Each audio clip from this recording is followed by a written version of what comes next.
Ernesto Baradel y Eduardo López, referentes importantísimos del mundo de la educación. Desde el lugar de los sindicalistas nos visitan. Mañana tenemos un paro.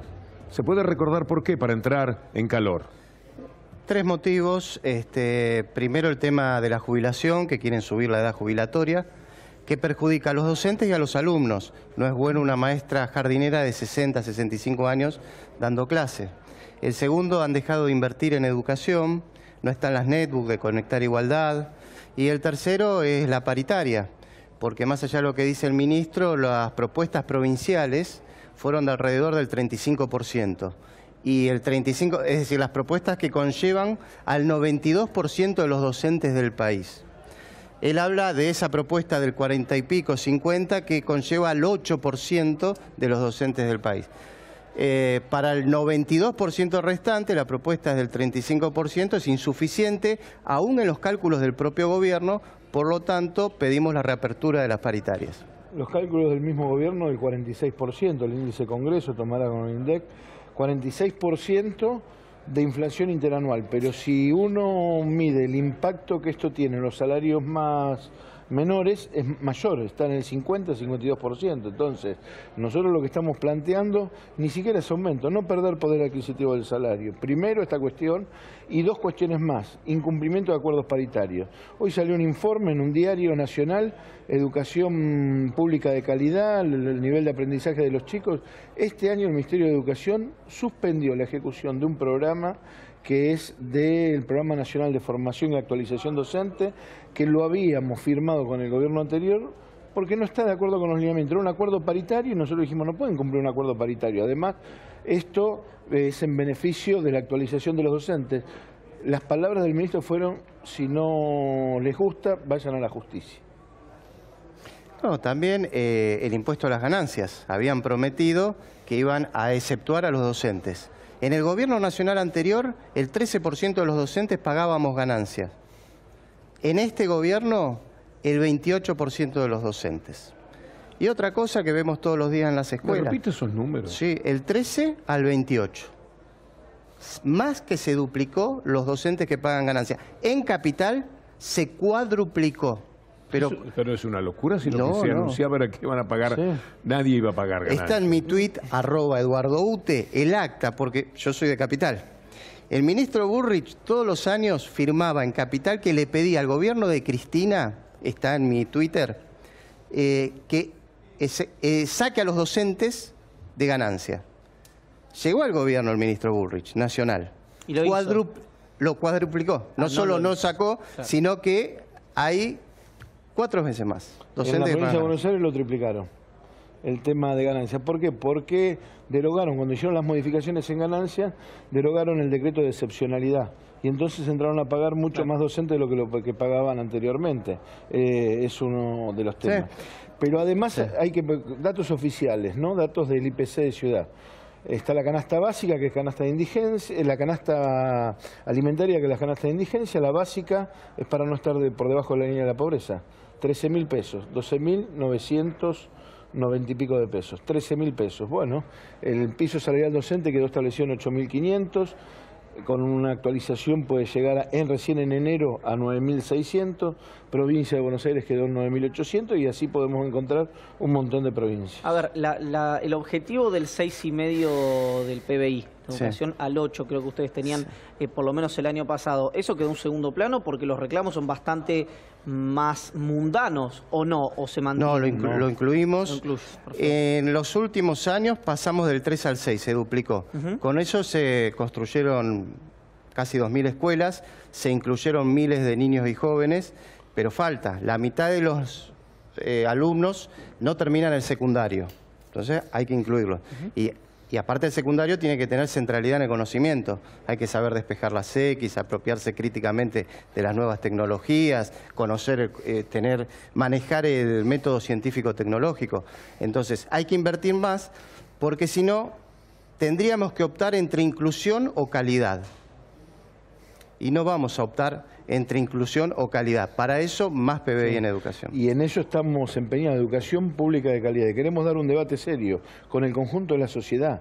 Para eso se necesita mayor inversión en educación. Muchos dicen, no, se invierte mucho, el 6% no alcanza. Sí, se tiene que llevar adelante la universalización del nivel inicial, cumplimiento de la obligatoriedad de sala de 4 y 5 o 3. Ahora, además de la escuela secundaria obligatoria, las escuelas de jornada extendida, o sea, más y mejor educación, se necesita mayor inversión. Nosotros proponemos una ley que elaboramos junto a la exdiputada Adriana Puigros, llevar la inversión en 4 años, 5 años al 10% del Producto Bruto Interno. Tengo mucha admiración por Adriana Puigros, me le pasan un saludo muy cordial. ¿Para qué sirve el paro de mañana? ¿Qué creen ustedes que puede pasar cuando termine el día? No naturalizar lo que estamos viviendo en las escuelas. Yo ayer fui a la escuela y, perdona que mire la netbook, pero lo veo con mis alumnos. Todos los años entregábamos una netbook de Conectar Igualdad. Este año no llegaron. Primer problema. La ley dice que hay que incluir las nuevas tecnologías. Segundo problema. Me preguntan por la comida, que el año pasado no me preguntaban. Y tercer problema. No me piden las netbook. Todo esto en 7 meses. Entonces, es muy grave que no las entreguen, que pregunten por comida y que no asuman que era un derecho, porque estamos corriendo la escuela de la centralidad que tiene que tener, que es el conocimiento. Estamos creando además desigualdad, porque los chicos que ahora no tienen la netbook no están en igualdad de condiciones que los que sí la tienen, ¿verdad? No las entregaron, hay un incremento muy importante, una demanda con respecto al incremento de los comedores escolares. La provincia de Buenos Aires quedó muy relegada, pagaban 6 pesos el gobierno anterior, este gobierno pagó 6 pesos hasta mayo, después lo subió a 12, si se lo compara con Capital son 40, 12 con 40, o sea que destinan el mismo gobierno, cruzando la General Paz, una diferencia muy importante, según el alumno sea de provincia o de Capital Federal, de la Ciudad Autónoma de Buenos Aires. Y el tema de los libros. Un funcionario del Ministerio de Educación señaló que como había libros apilados en las escuelas y además no se avanzaron en el tema de la comprensión de texto, que el Ministerio de Educación iba a dejar de dar libros, entregar a las escuelas. Lo cual es resignar a que el Ministerio de Educación entregue libros a las escuelas, es resignarse a una mala educación, ¿no? ¿Y cómo seguimos? Aprovechando tu pregunta, el viernes de la semana que viene, marcha federal. Invitamos a los padres de estos alumnos, a nuestros alumnos, a movilizarnos a Plaza de Mayo. Va a haber columnas del norte, sur, del oeste de la Argentina. Vamos a entrar en Plaza de Mayo contra el ajuste, contra la desocupación y contra los tarifazos, que también repercuten en nuestro salario, por la producción y el trabajo. ¿Qué clase de persona es Bullrich? Que suele caer bien, uno habla con él, parece una persona que tiene la mejor voluntad. Esta es la impresión que siempre me provocó. Ustedes se han reunido con él y creo que alguna vez se fueron con esa sensación, pero después las cosas no caminan. ¿Cuál es la idea que se tiene de Bullrich? No, es una persona de buen diálogo. Ahora, la verdad nos sorprendió muchísimo en la última reunión. Esto, si no les gusta, vayan a la justicia. O sea, ¿sí? Sí, con el tema de los acuerdos paritarios. Pero así nomás se los dijo. Sí, así con esas palabras se lo puede preguntar a él. Por ahí después nos dijeron... Y a Triaca. Y a Triaca estaba el ministro de Triaca. Le dijimos, ministro de Trabajo, está planteando... Lo de Triaca es más esperable porque juega muy en ese sentido. Pero es el ministro de Trabajo que le debería decir al ministro del área, señor ministro, usted tiene que cumplir los acuerdos paritarios, no se pueden incumplir. Bueno, vayan a la justicia. Yo creo que hay una decisión en esto del diálogo y demás, pero hay una decisión de aplicar a rajatabla un programa económico que plantea subejecutar el presupuesto y bajar la inflación vía caída del consumo. Caída del consumo es tarifazo más que el salario pierda con respecto al aumento de la inflación. Una cuestión además.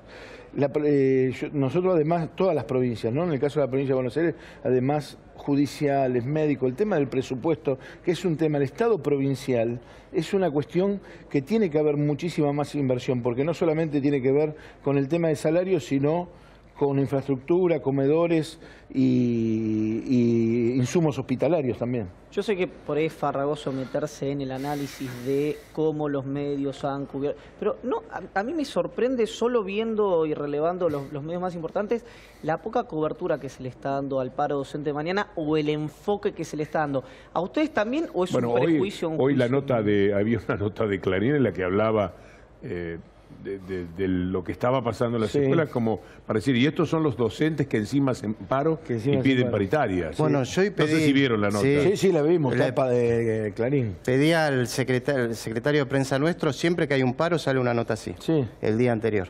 Que haga el relevamiento de eso. Son datos del 2010 de las pruebas PISA que dependen de la OCDE, cuya E final es economía, la Organización para la Cooperación y el Desarrollo Económico. Y bueno, cuando nos iba bien en las pruebas internacionales, acá estábamos mal. Por ejemplo, cuando éramos el mejor alumno del Fondo Monetario Internacional. Vamos a hacerlo otra vez, ya estamos en Parece que vamos a subir ahora y vamos a estar como en Chile y México. Firman el informe, ¿no? Un presidente como Ricardo Lagos, que en el tema del sistema educativo chileno no hizo absolutamente nada. Estamos hablando de Chile. El 63% de la matrícula de escuelas privadas. O un CEO de Bungibor también. ¿No? Eso, bueno, vamos a dar un debate serio. ¿Qué es lo que significa educación pública de calidad? Porque si es el sistema educativo mexicano, y pregunten cómo es el sistema educativo mexicano y cómo viven en México, y el sistema educativo pre-reforma chilena, bueno, evidentemente ese modelo no queremos. De todos modos, la comunidad educativa siempre nos apoya, lo vemos. Si hay un general, un universal en la Argentina, es la educación. Y queremos que siga siendo ese universal, por eso reclamamos más presupuesto. Más y mejor educación. Nuestros chicos, la gran mayoría, van en el tema de la escuela pública. Y el otro día combinamos en San Cayetano, cuando se hizo esa, y muchísimos, pero no los que venían a la marcha, los que estuvieron en la celebración, nos decían, no aflojen, peleen por los pobres, que aumenten más el presupuesto para educación, nuestros hijos los necesitan. Entonces, esto nos pasó, nos sorprendió, porque una situación de muchísima gente que había perdido el trabajo. Muchas gracias a ambos, Eduardo López y Roberto Baradel. Un gusto tenerlos en el programa. Igualmente, gracias por... Mañana entonces el paro de los docentes y el 12 de septiembre la marcha federal. A propósito del blindaje, les quería contar a ellos lo que Pedro Brigger nos decía. El periodismo corporativo, el que representa a las corporaciones, a los intereses del establishment, juega así, ocultando o criticando de antemano a quienes van a hacer mañana el paro. En Chile, al país al que mencionábamos recién, 1.200.000 personas, quizás más, salieron para protestar por las AFJP. No había una línea en la tapa del Mercurio. Son una verdadera mafia como juegan, pero esto va por mi cuenta, quería decirlo fuera del contexto del reportaje. Bastante problema tienen con lo que tienen que hacer para sumarse a los problemas nuestros. Hay que hacer una pausa y en el retorno estaremos con Roberto Navarro. Ya venimos.